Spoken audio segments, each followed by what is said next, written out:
Throughout the life of a specimen, the amount of data associated with a specimen increases, creating various relationships made up of different types of data.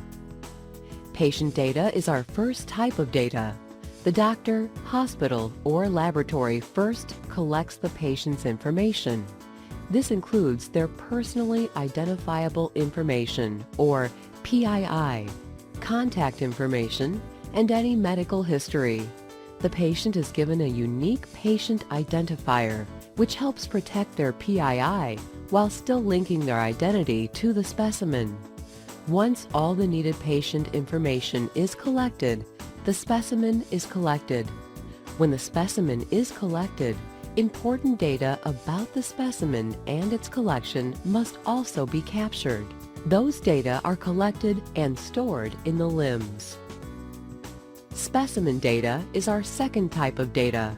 It has important implications for data relationships.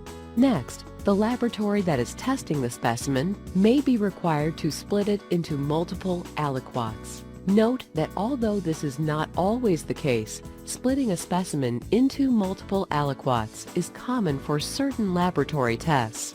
After specimens are split, aliquot information is recorded in the limbs, creating even more data elements and data relationships related to the specimen. During and after specimens or aliquots are tested, testing data and results are produced and added to the data set. Logical observations names and codes, or LOINC codes, are important in this step as they are the standards used for denoting the laboratory testing performed, while systematized nomenclature of medicine, clinical terms, or SNOMED CT is the standard for coding test results. These standards will be explained in more detail later in the course.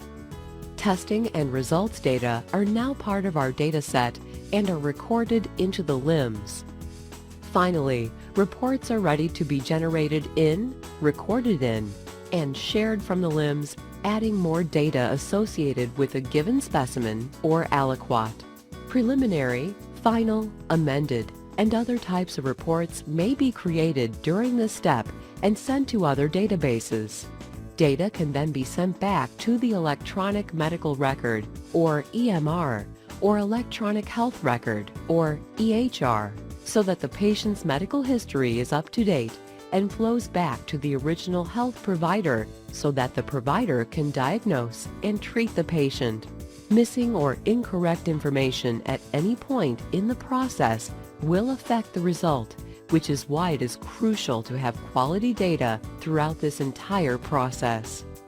In addition, the data relationships that are created as the data grows are important.